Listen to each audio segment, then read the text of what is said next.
এমন একটা দৌড়ের কথা ভাবা যাক যেটার কোনো শেষ নেই, কোনো ফিনিশ লাইন নেই। আমরা যতই দ্রুত ছুটি, শেষটা যেন ততই দূরে সরে যেতে থাকে। এক ক্লান্তিকর, অন্তহীন দৌড়। আজকের এই আলোচনায় আমরা সেই দৌড়ের আসল রূপটা বোঝার চেষ্টা করব। এই যে দুনিয়া, এই সমাজ, এই সিস্টেম, এরা আসলে কি চায় বলুন তো? এরা চায় আমরা যেন সবসময় দৌড়ের উপর থাকি, এক মুহূর্তের জন্য যেন না থামে। কারণ আমরা যদি একটু থেমে যাই, একটু ভাবার সুযোগ পাই, তাহলেই হয়তো আসল সত্যটা আমাদের চোখে পড়ে যাবে। আর এই দৌড়টাকেই বলা যায় সমাজের বেঁধে দেওয়া এক দৌড়, এমন এক অদ্ভুত প্রতিযোগিতা যেখানে সবাই ছুটছে, কিন্তু কেন ছুটছে বা কোথায় গিয়ে থামবে তা শায়দ কেউই ঠিকমতো জানে না।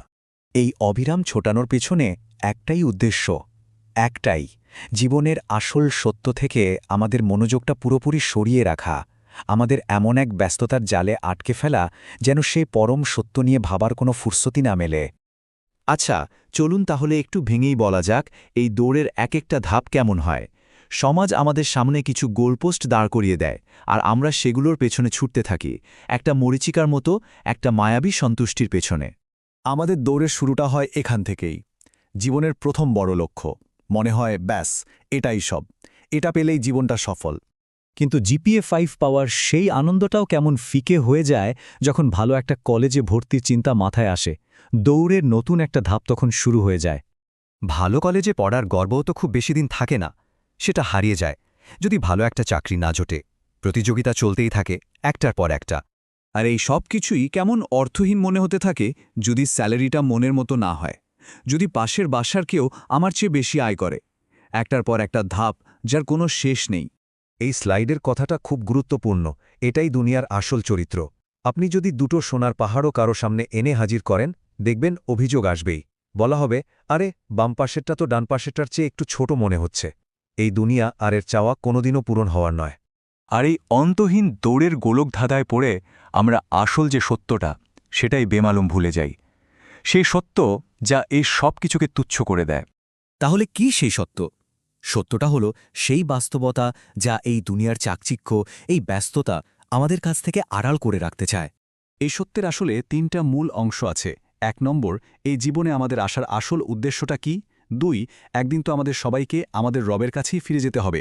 আর ৩, আমাদের প্রত্যেকটা কাজের হিসাব দিতে হবে।